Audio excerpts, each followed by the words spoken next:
Very bright. Should I put on sunglasses? Is that okay? Yeah.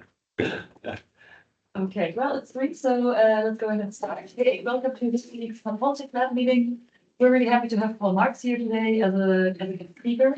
He's a professor of political economy in the University of Bonn, and his research focuses includes inequality in political participation and representation, but also politics and emotions, which is more just the. And today he'll present on how and why expressed policy preferences differ between surveys and between focus groups. Talks are usually 20 to 25 minutes. I'm having Q&A afterwards, but you're also free in shaping this. We usually keep questions to after the talk, but you are also free to say if you want people to ask in between. And in the Q&A, we usually limit ourselves to 1 question at a time, but usually can go through all of them, so it's fine to raise your hand twice. All right. All right. The floor is yours. Thank you very much. If you like, and if you have a clarification question, I wouldn't mind you just interrupting me, and that would be fine. Yeah, thanks for the introduction and the invitation. It's really great to be here. This is very fresh research. As always, not as far as I hoped I would be, but I hope I have something interesting to share with you. Yeah, and then I start with what probably sounds like a trivial observation, but I think you will agree that we have a large portion of political science dedicated to measuring and interpreting attitudes.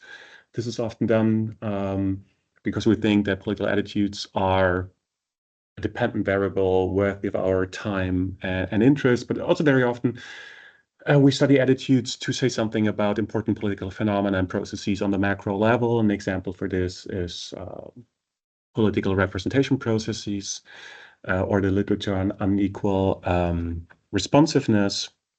And a key finding here, and also a starting point for me, is that is the finding that higher class citizens tend to have a better chance of getting their preferred policies. And in order to show this, researchers usually use standardized surveys to translate groups' preferences into a comparable potential input to the policy process, and then they compare this to what policymakers actually decide. But in order to conduct and publish this research, you of course need a lot of trust in surveys and their ability to measure something meaningful outside the immediate data collection context.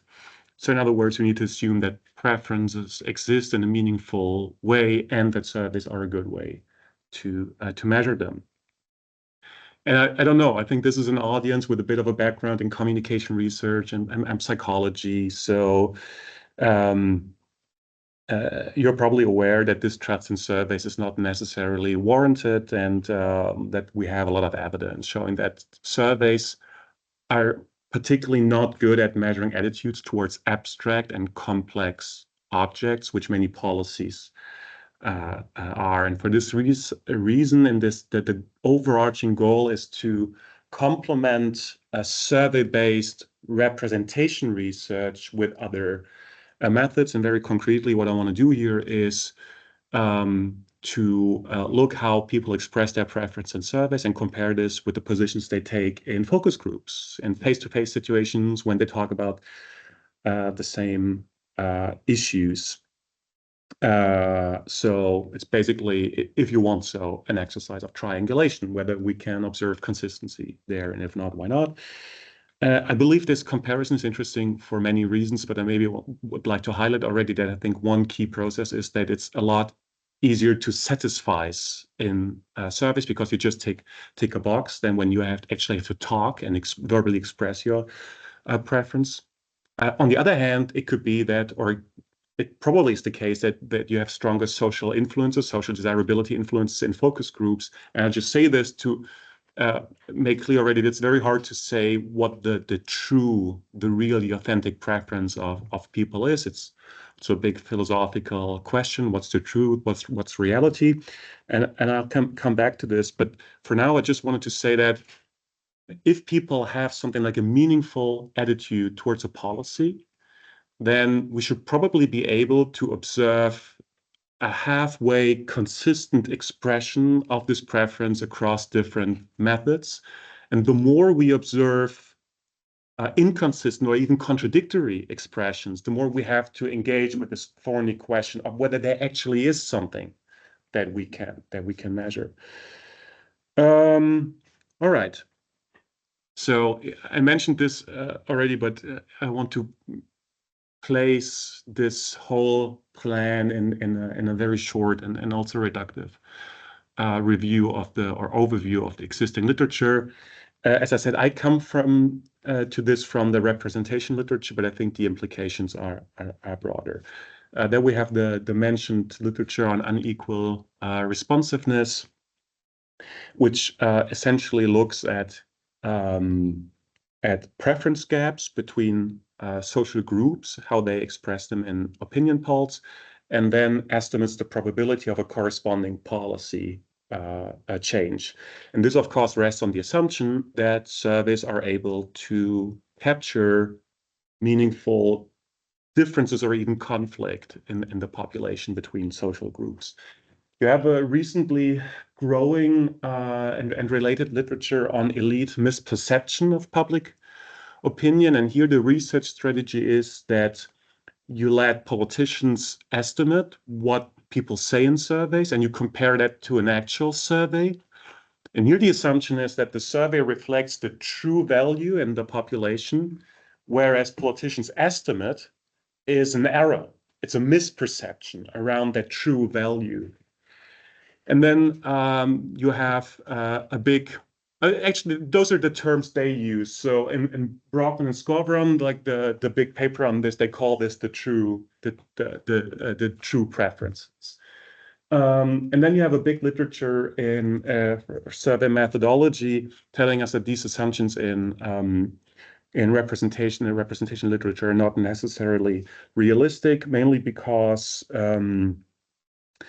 of low mental engagement with survey items or satisfying response strategies that lead to artifacts. And this could be a particular problem for this responsiveness literature because it tends to average over a large number of items and hence issues, many of which people probably know little about. They have little interest in them, which makes satisfying more likely. And the other troubling thing is that satisfying response behavior tends to be unevenly distributed across the population. And it's, for example, quite likely that lower educated citizens have an average lower interest and knowledge about politics. And it could be that they satisfy more. Some people have found this, which would make it very difficult for this research to compare the preference of low educated citizens to those of high educated citizens based on surveys alone. And that's exactly what they are doing in this research. Okay, and what I actually find maybe even most important is that when you ask the policymakers themselves, which few people do, but sometimes it's done, they tend to be very critical of polls and polling. And not unlike the survey methodologists, they tend to see the patterns and surveys as reflecting superficial attitudes that are not very politically relevant very often. And this is why very often politicians in different countries say that they rely more on direct communication with their voters to form their image of public opinion.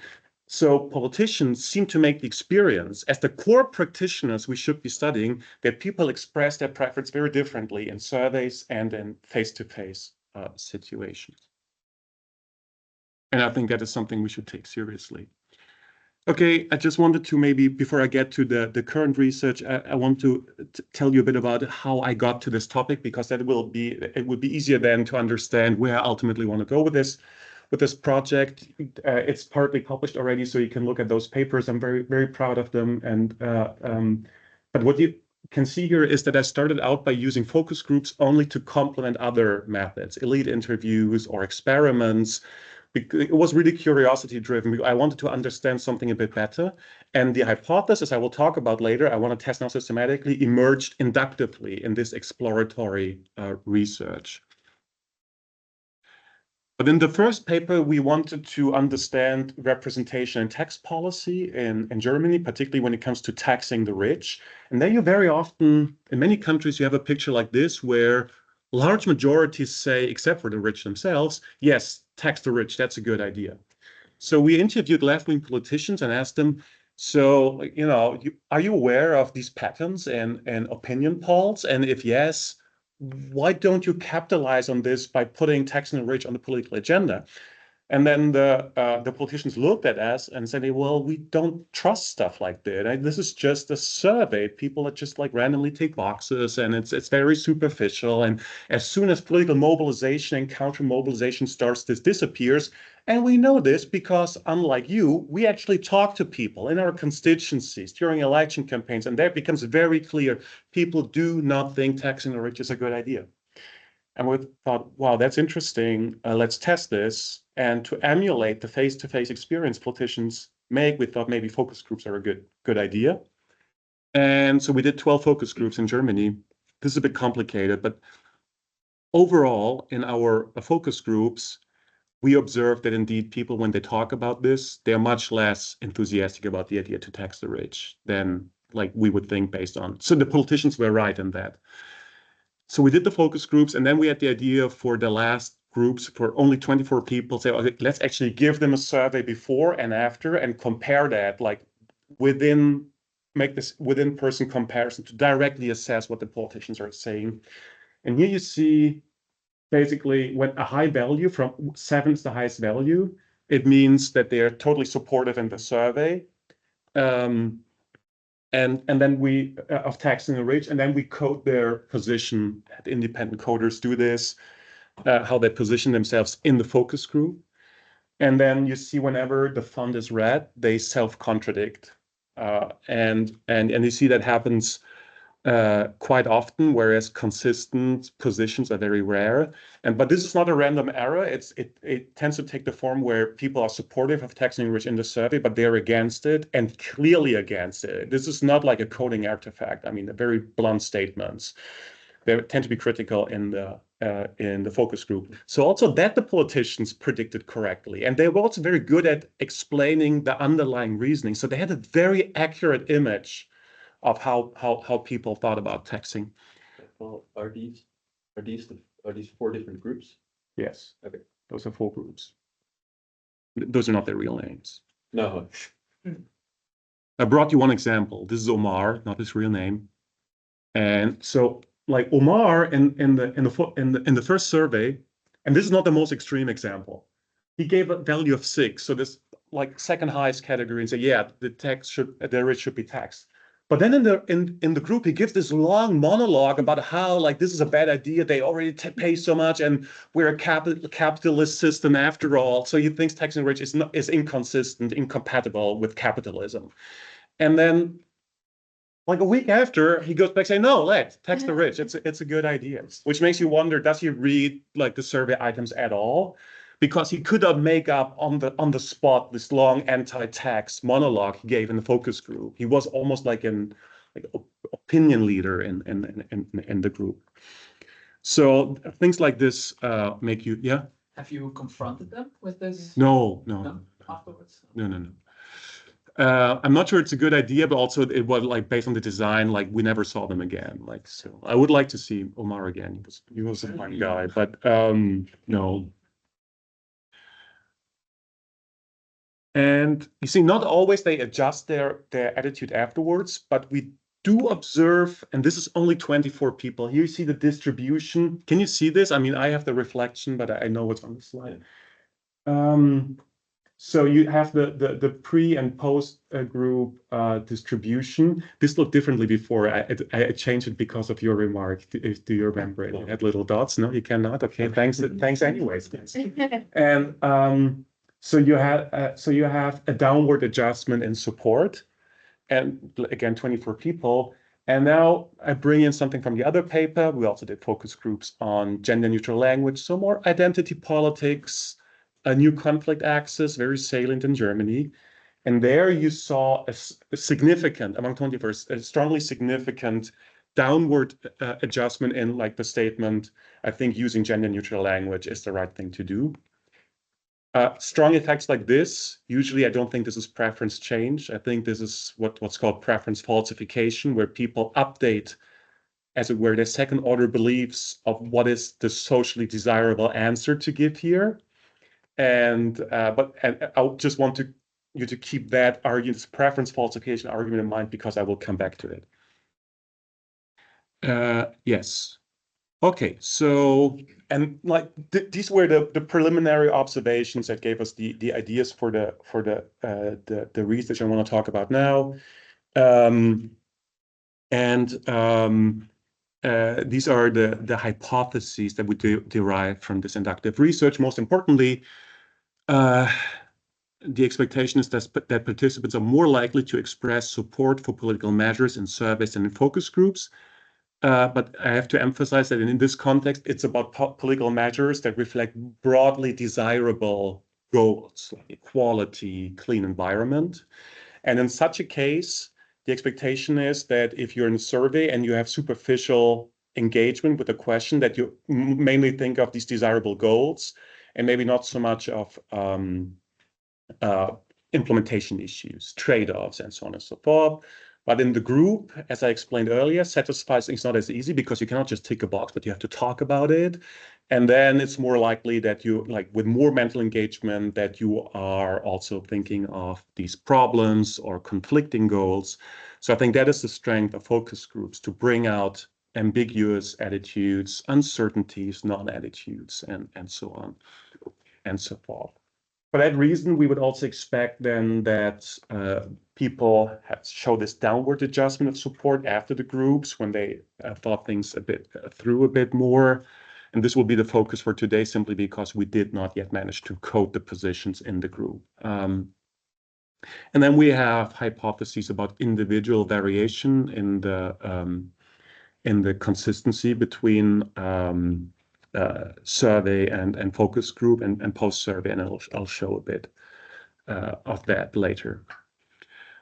Okay, so this is what we are doing empirically. We conducted 25 focus groups in 6 German cities, and we just finished this month actually. They were relatively large, 8 to 10 participants. So we have a bit more than 200 individuals, which is a lot for focus group research. The groups were always homogeneous in terms of education, so with or without university entrance qualification, which is like we're interested in socioeconomic difference, but it's also methodologically better if they're homogeneous.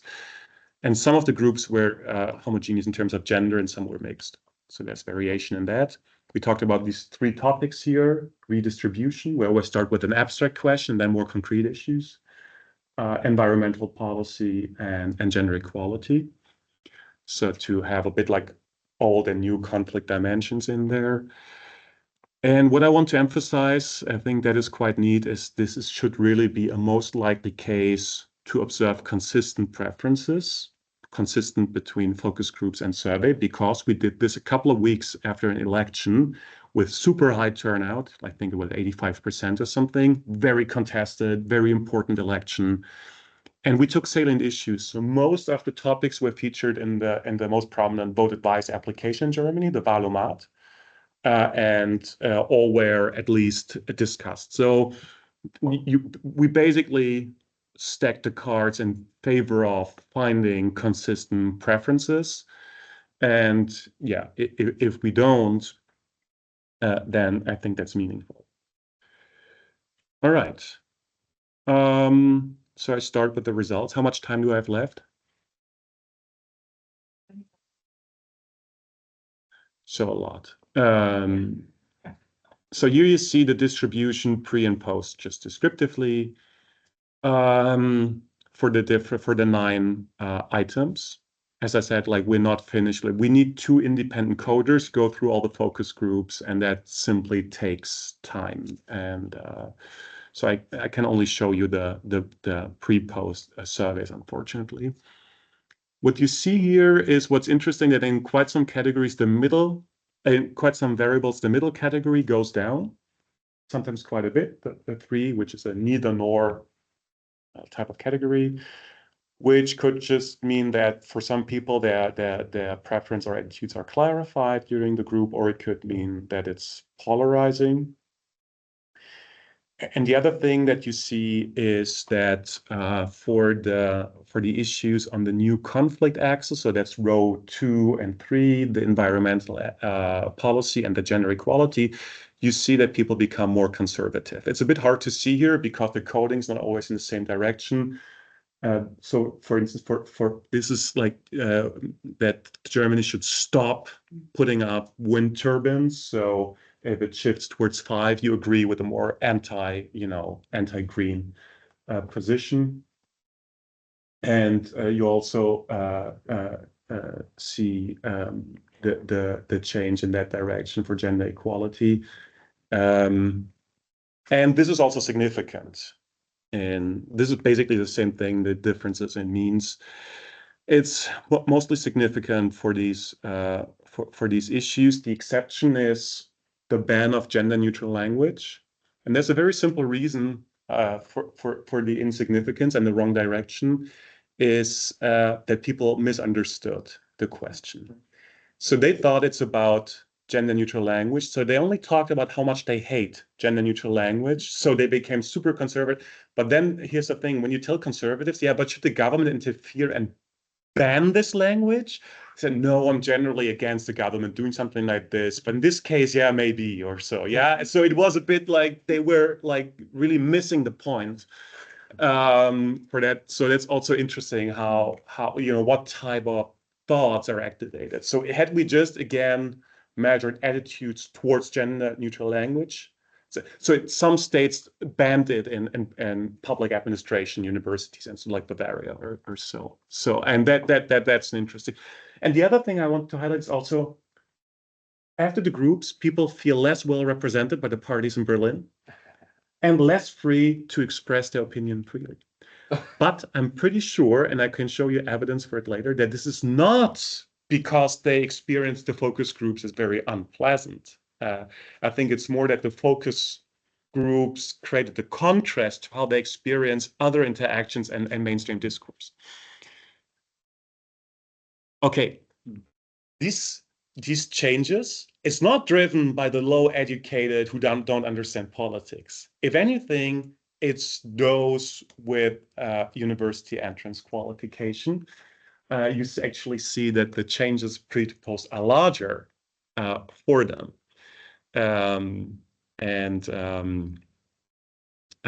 Maybe I should add here that I think the fact that you see these changes, it could be related to this notion of preference falsification and the argument by Trump and Engelhardt on conservative backlash being fueled by spirals of silence. And the argument is that conservatives experience or think they experience that they become a minority in their countries because of value change or generational replacement for whatever reasons. So they feel that their conservative positions are stigmatized and they don't feel able to express them anymore, spirals of silence. And my idea is that the focus groups help the conservative participants to reaffirm their majority status because they learn that others hold similar attitudes, and so it's okay to be conservative in a sense. And this is why I think we observe these changes, and the social desirability changes could be bigger for highly educated, where maybe the norm to be liberal and progressive is stronger. That makes sense. I would like to hear your thoughts. This is my interpretation of and now here, that's maybe more surprising even. You see breakdown by gender, and you would think, and you see it's very similar. And also for Ian Red, those are the gender equality issues. Women show the same pattern of becoming more conservative after the groups. And then a more qualitative observations very often is women break the ice with anti-feminist statements. Yeah. That is. Was there a difference between with only one gender, and what's that difference? No. I mean, we don't have so many like women-only groups to, but my feeling is no, not necessarily. You can have different conversation dynamics, but no. And it's, if anything, the interesting thing is that you have an effect often that in mixed groups, that women would speak first on these issues with a conservative position, and then the man would feel, okay, it's okay to criticize gender neutral language or quotas and so on. So, yeah. Also,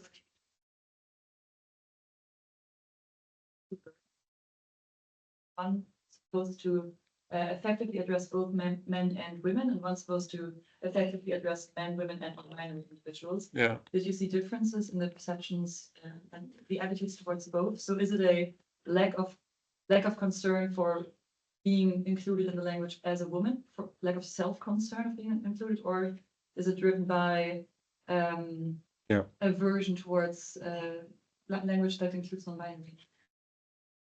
It's not systematically kept separate by participants. The distinction is not always made, but women often say like I don't need this, like I'd prefer to have equal pay. Like everyone can agree that this is much more important, and this is just symbolic bullshit. Quota. Yeah, but this is for positions in large companies and supervisory boards, or it's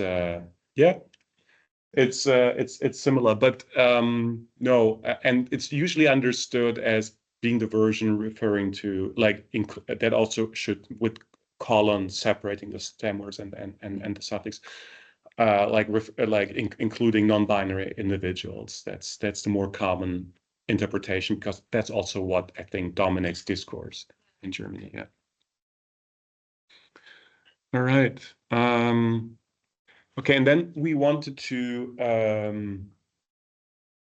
really know which version of the participants we observe is, I won't say the true one, but comes closer to a political meaningful attitude.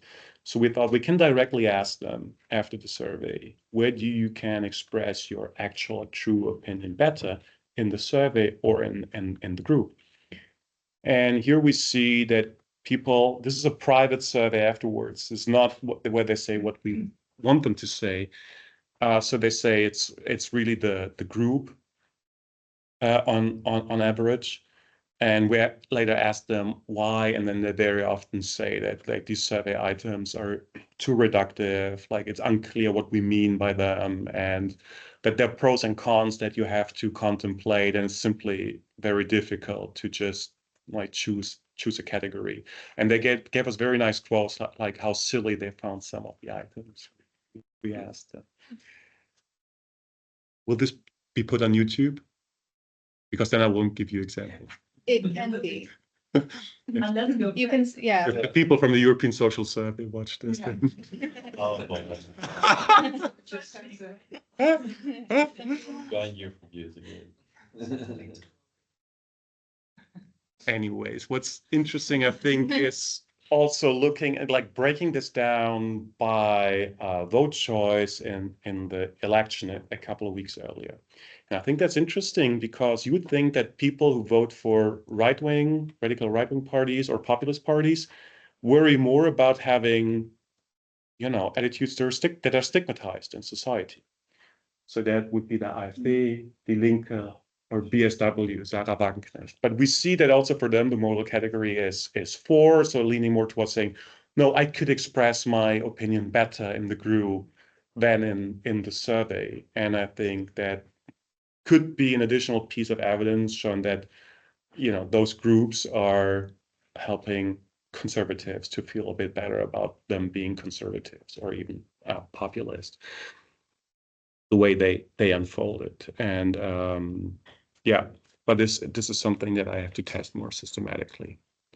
All right, I'm at the end already. I would say that I think, well, this is still preliminary research and we have to understand a bit, but I'm quite sure to the very least that, or I'm convinced by now that it's at least important to complement surveys with these focus group exercises, and you get additional insights and we can raise additional questions.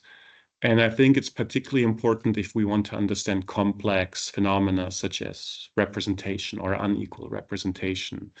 For me, it will be important to pair those micro level comparisons also with interviews of political elites and really try to understand how they form their image of public opinion, how accurate and plausible it is, and what this means for survey research. And so if you're interested in how this project develops, feel free to reach out. And yeah, I look forward to the discussion. Thank you very much.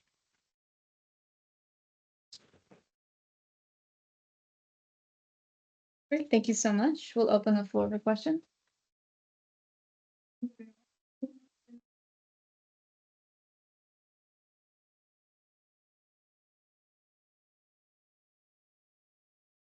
Like his stance on texting, which was very different in the survey and when talking about it in the group.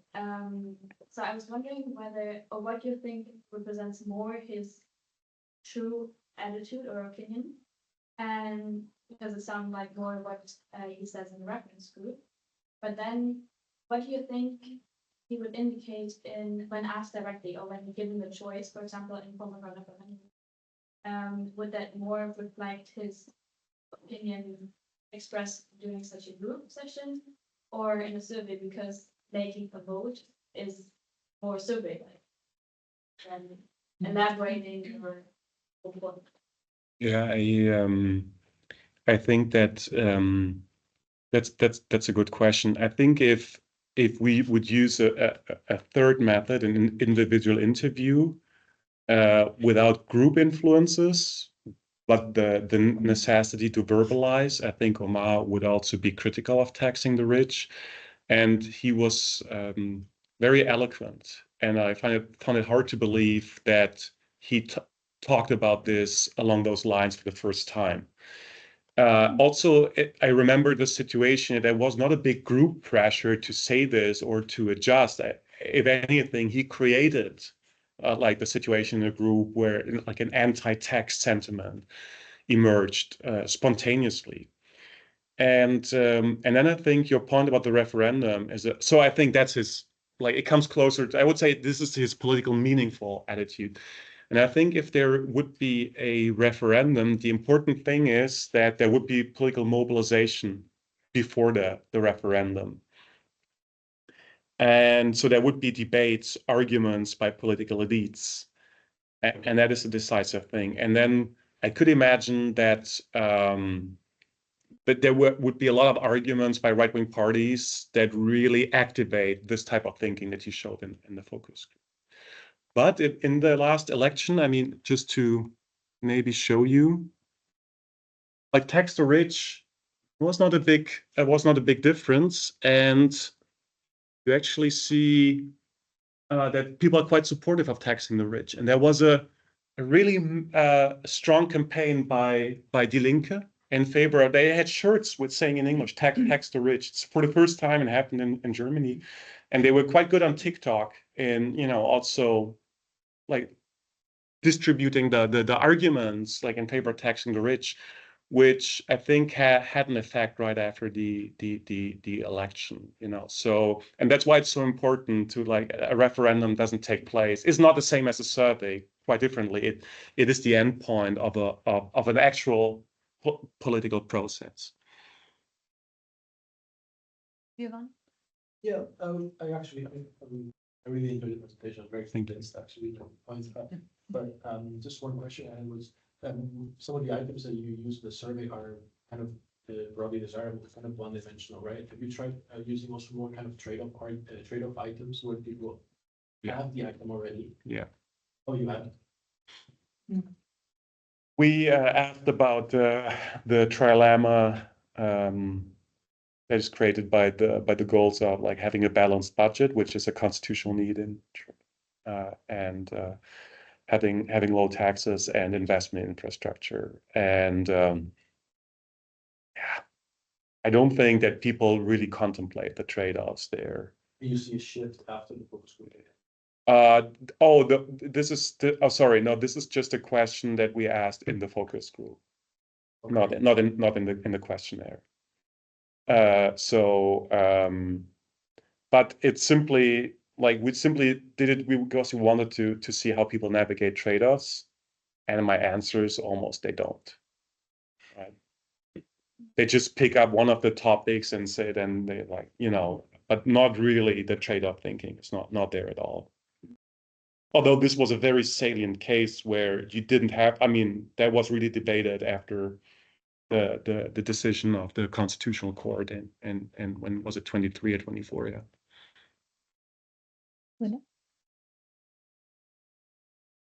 Two questions I'll ask. The one, so you said that your explanation internally for why we found this conservative shift basically after the focus groups is that the focus groups reaffirmed conservative identity more than people's personal network did, right?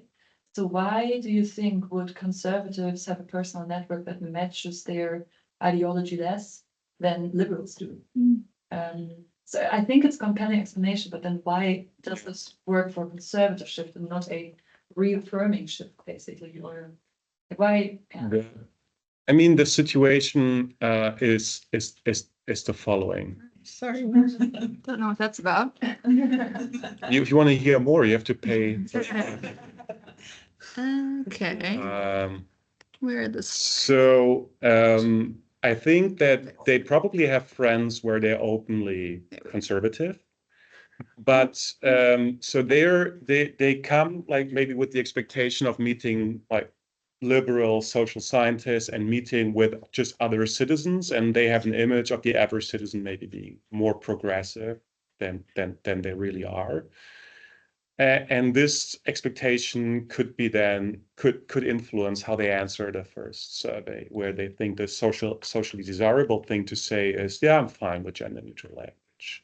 Yeah, why not? Like the state should promote gender equality. And then maybe in the groups they overcome this like perceived need for impression management, and then realize, oh, they're all a bit more conservative than I expected. And we also, the thing is that we talked to them quite a bit about this question: can you express your opinion freely? We have a lot of qualitative evidence on this, and a lot of people say, well, they tell stories of like friendships that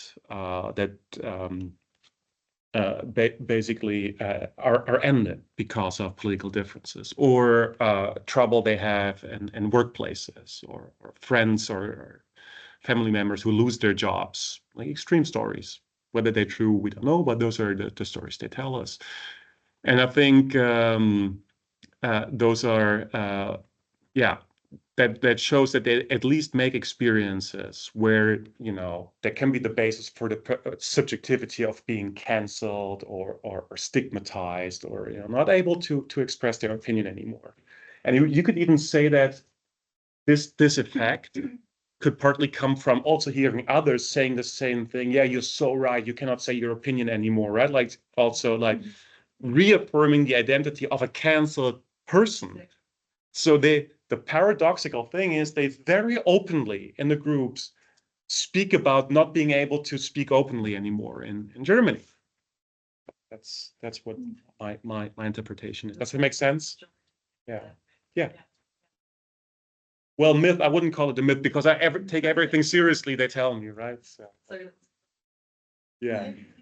You can say this, I cannot. Particularly on YouTube. I think you had a question, and then Matthias. Yeah, thank you. Very, very interesting stuff. Yeah, I have a couple of questions. I try to also think of the answer of your question. Yeah, maybe let's first the question about redistribution, because that's related to my research, and I'm quite interested that this goes up, right? So how do you explain that? Because first I thought maybe it's dependent on question formulation. So if people tend to answer survey questions easy, tend to disagree with the agree with the questions, and then disagree. But that's not the case here, because this is a positive formulated question. And I would say that it's also something progressive to redistribute more. So why would they tend to here be more progressive? I think it's an effect of the election campaign, what I also said earlier. I mean, for a long time, we had maybe campaigns by left parties a bit too much inspired, not too much, but inspired by third way, social democracy. And by now in Germany, you have clear camps again in terms of economic policy, and you have parties really advocating for more redistribution and making arguments how redistribution is feasible, what it could mean. and so I think that's driving the effect. Also interesting here is like social spending. Right-wing people tend to really, it polarizes.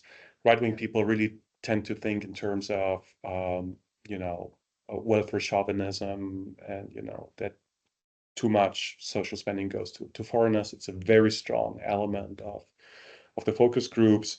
Other people think more in terms of pensions. So I think it's not only like, polarization in a sense, but it's also clarification. So those who start to talk about pensions, then they think, okay, like pensions should go up. And those who start to talk about migration think it should goes down. So that just reduces the middle category of people where like, social spending could mean anything. So this is, I think, what's broadly happening. Yeah. This is really interesting. So I have a question: to what extent this has changed your ideas of where we stand as political scientists to some extent? So, for instance, when I often tell people that there is not so much we know as political scientists, but then that we do know that many more people than we think are left-wing socioeconomically. Because all these surveys show that people, answering the question, we're really left-wing. And that is what I think many political scientists also share, right? This message: we are in the Netherlands, but also broader in Europe.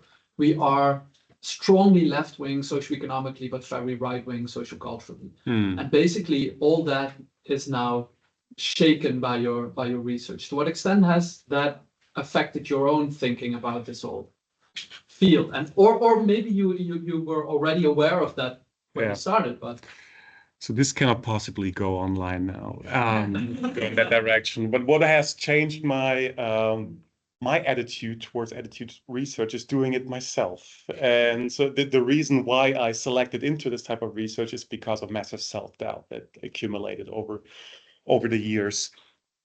I'm not against attitude research per se. Like, one element of this is, I think, like in an election, to ask about very salient issues, like, that was the idea. I think you can get a meaningful response, right? I mean, because it's issues people have thought through, they have been exposed to real world communication, and they're against it or not. Let's see what the results are really with the focus group. So it could be that there is a good version of attitude research. With those abstract items, like should the environment be, I think as a discipline, let's say we dedicate a lot of resources, time, money, energy, like into that without being as creative and critical as we could be. Is that a diplomatic way of putting it? And I think we should not end survey-based attitude research, but we should, be a bit more diverse, complement it, really start to think and what we're measuring, if there's something to measure. Maybe focus group is not the only solution, but it can be, an element of the toolbox, and then we should triangulate and and distinguish the different types of attitudes, right? Is also one of the things. Absolutely. My favorite example is like I worked in France when they protested against the pension reform, and after a couple of months of protests and strikes, of course you can ask in an opinion poll, do you think like pension reform by Macron is good or not? People will have a meaningful opinion. But if you ask them, should the state reduce income levels, do we have something equivalent to that? And yeah, and that is something we need to think through. Under which conditions can we measure what with surveys? And that's an important question. I think it follows from it. And that could be a slightly more constructive implication of this research. Yeah. And then Was just another like topic or literature that popped into my head when you didn't frame it at all so far. And there was like literature on deliberative democracy. Yeah. And I wonder if you have thought about Yeah. that at all, because so ideally people like there's this idea that people become more consensus based, and you have the opposite. And there's also the idea that deliberative democracy may help people to feel more represented or more heard. And you find I mean, it's not in an institutional setting now, but there seems to be a lot of like effects that become more conservative. And I don't know, do you think about like relating it to that literature, or like more the theories behind deliberative democracy? Yeah, people will probably force me to relate to it, but it's not something I mean, it comes from a philosophical debate about the ideal situation for political discourse, which I'm much more interested in getting closer to how people talk about politics in everyday life spontaneously without giving them information. Have an enlightened discourse without power imbalance or something like this. So I'm doing something entirely different from that, except for that I observe people talking with each other. And so yeah, I'm a consumer of that literature, but like ultimately I feel it's a very different thing.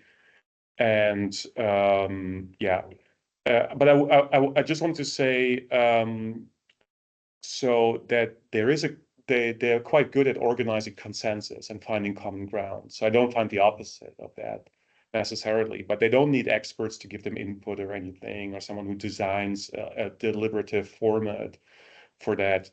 And then I also wanted to highlight something.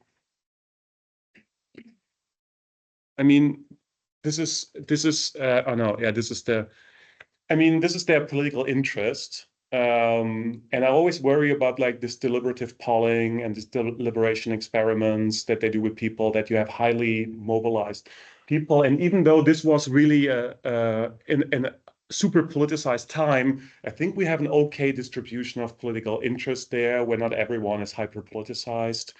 We have also a nice diversity of vote choice in there, and that you can achieve through like working with a market research company, and that's also important. Okay, so I'm not interested so much in ideal situations. Yeah. Oh, I'm impressed you got so many ideas into focus groups. Yeah. Cool. Valuable. Yeah. I'm back to the methods question, kind of. So the difference between expressed versus itemized policy preferences. What do you think would happen if participants not only did a pre and a post, but also an interim survey during the focus group? So do you think it's also the inability sounds judgy, but like the fact that you have to translate a preference into a quantitative item response where we lose nuance? Like, what do you think would happen if they also had a survey that they filled during the focus group? My hunch is that it would not be very different. I mean, this survey now they did right after the focus group, right after it. So before we had after each block, I don't think, and yes, that's what they say. It's under complex, and so they and I think that the formulation you chose, that putting their sometimes a bit confused, ambiguous attitude into just a numerical relative is difficult for them. And yeah, but then also they're not very motivated to think about it for long, so then you choose a middle category or something. And this is something we know from survey methodology, that people are doing this straight lining, choosing the middle. So so on and so forth. Yeah. Yeah, I was wondering about interviews. Thanks for the presentation. Yeah. I will say I have a law background, so it's not entirely my field. Yeah. But you were saying in the case of Omar, which I think it's a very interesting example, that the interview would will be the same as the focus group. Because in the focus group, he had a strong opinion. He was kind of the pioneer against taxes. Isn't it possible though that in the focus group his view did change because he kind of wanted to balance it out?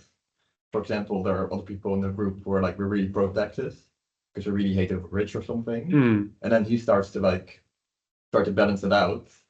But then if you ask him afterwards, like, yeah, I'm still pro taxes. It's like I a just- devil's advocate. Yeah, I just got to agree with the rest. What they are saying. Yeah. That is the whole question of how group dynamics influence the thing. That is why I think it's important if you do focus groups, you have to do a lot of them. So you get a feeling for typical group dynamics. If you want to look in the text paper, we have particularly also on gender neutral language. So we try to qualitatively show what the typical dynamics are, including when someone tries to make an argument pro taxes, that the majority would really attack the person. On the gender issue, it's more a first speaker effect. Whoever speaks first sets a bit like or anchors the debate, and then would maybe also silence if it's a progressive person, silence the conservatives a bit. You can see that they're less assertive in their statements, a bit meandering, indirect, and so on and so forth. But this is, of course, a difficult aspect of focus group research, and then also a theoretical question. Do these attitudes exist independent of the social context they're expressed in? Do people often have attitudes that are independent of the respective social setting? And then as they move through social life and different settings, what is the aggregate effect of being? That's it's not straightforward at all. What the, let's say, the ontology of the preferences there is. So you have to do a couple of groups to get a feeling for those dynamics. But this is an interesting thought that someone like feels provoked to say something that sounds a bit more assertive than it is, just to balance the discussion. That could happen. I don't think it was the case here, though. Anvita? Not as someone who has right into mixed method research in my master, realized that it doesn't really hold a lot of weightage in the quote world of academic publishing. It's really nice to have you here. Very refreshing.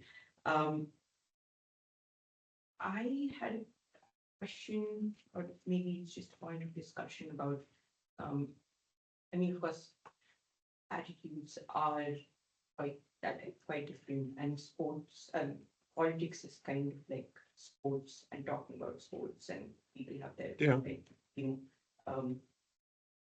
little bubbles, and it's depending on how loyal or not you need to be.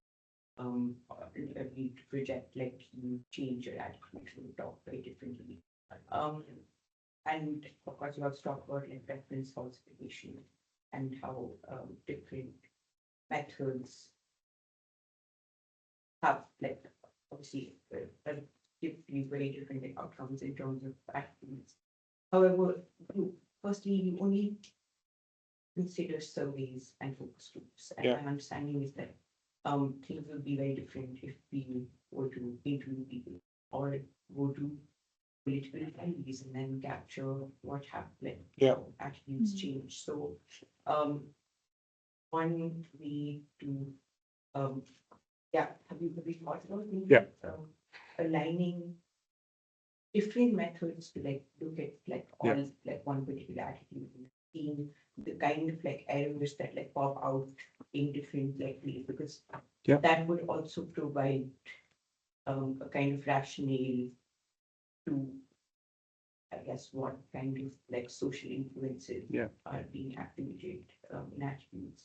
And my second point is also that ultimately attitudes vary but personally, I'm a fan of like measuring behavior and just like Yeah. one objective like point of what would people like be behind, or like if a political party wants to tax the rich and also like gives very like concrete points about, okay, this is how we're going to do it, so it's not abstract anymore. Do they get voted for? Versus if they don't get voted for. Yeah. Yeah, thank you. Maybe the first thing I should say is that this narrative that it's difficult to publish qualitative research easily becomes a self-fulfilling one. And my experience is that if you do design it well, you're transparent and adhere to normal standards in terms of pre-registration and accessibility of your data. Like mainstream journals like comparative political studies or so are quite enthusiastic about qualitative research. So I can only encourage you to do it and do it well. And I don't think you will have problems in terms of publishing. That's my experience. Then other methods, yeah, for sure. I think individual interviews. So we tell people, yeah, here's our phone number, our email, contact us, and we can do individual interviews like a couple of months later if you like. We'll try this out. But if I would have to choose one additional method, and it would be political ethnography and participant observation, because I want to see more how people talk in natural settings. And compare it to that. And I could imagine that the focus groups still have some artificial element to it that helps to bring out certain dynamics with strangers. But also I would like to see how they talk with their real conservative or non-conservative friends, workplace, and so on. That would be fantastic. I think workplaces, ethnography of cross-cutting target workplaces, that would be the best thing. And then, yeah, sure. I mean, that would be a nice test to see what predicts vote choice better. I agree with you. Like to have some consequential outcome and like to use that to decide what is a more politically meaningful political expression. Yeah. Yeah, then my understanding is that also provide like some kind of an idea about which method is able to like capture these preferences. Yeah, that's a good idea. I will do it with this data set. Thank you. Nice. Great presentation, Paul. I really like this. I'm only a little bit disappointed that you didn't call your paper taking attitudes seriously. Huh? But that's an option.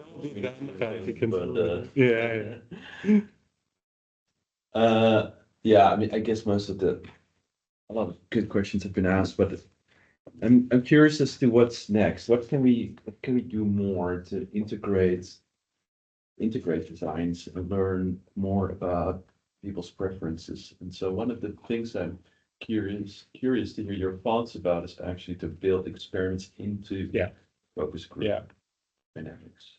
Yeah. Is this something you've been working on already? Yeah. I think this is the thing we have to do next. And there are a couple of ideas I have. So for me, I don't want to find out ultimately what people think about wind turbines. The big question for me is under which conditions do people feel at ease to talk about politics at all? That's the more relevant question. If it is true that the experience and the conversation dynamics they have there have an effect, we need to find a way to get experimental control over them. So we could randomize the group composition, homogeneous, heterogeneous, or even better to have confederates in the focus group. I like the idea of confederates more because it actually gives you, well, there are different ways of agreeing and disagreeing. Agreeing can be boring or stimulating, but with a confederate, but we sometimes had those groups where you had people who were pretty left wing, and they had this way of explaining the conservatives, the facts, that could have come across as condescending. And I think that killed the dynamic a bit for them. And I could really see how I would do this with Gijs, and Gijs would be the actor, like, being a condescending lefty, and than the experiment and like making the conservatives feel bad and see In German, because that would be a challenge. Yes, in German. No, but seriously, I think we need to find a way to get experimental control over the conversation dynamics, and I think the best thing would be with confederates. But group composition might be the more ethical thing because we're really moving closer to the boundaries of ethically acceptable behavior if we, do focus groups where this is not going online, right? No, it doesn't have to. I'll stop here. Was that an acceptable answer? Mhm. And then, like also in spirit of full disclosure, I try to talk Gijs into doing stuff where we also measure physiological responses to that stress and so on. And I think having this, and then you have your like more behavioral stuff in there too, and that would be for me the next step with this. Yeah.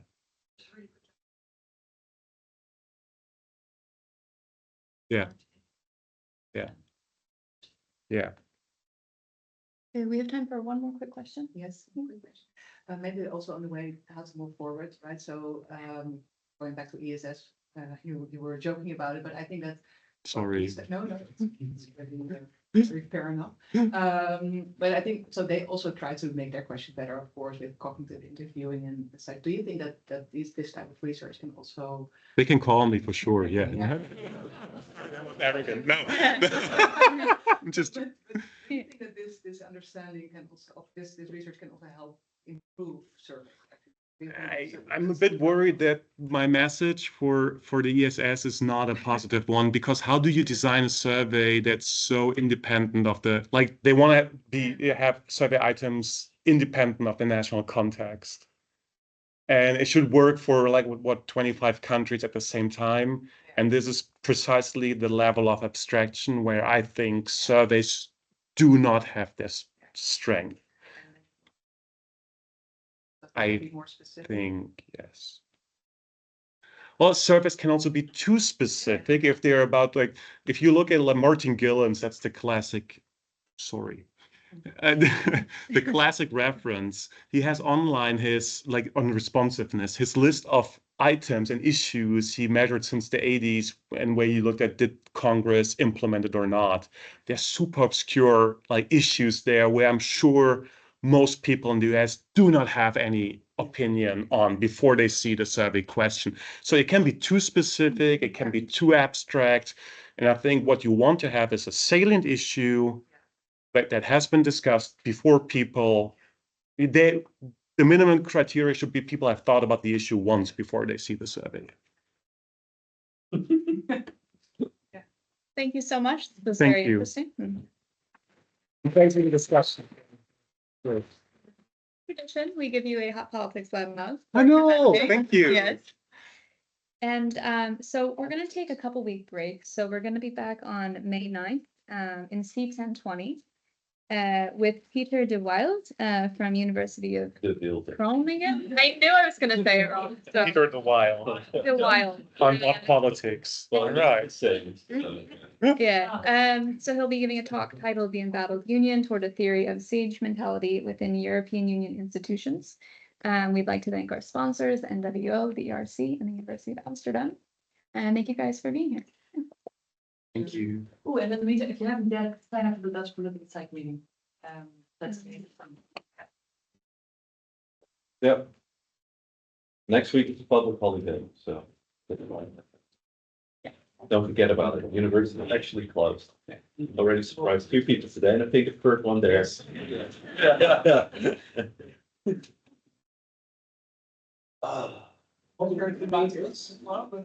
Well, my idea is to basically have experiments. I met Rambo.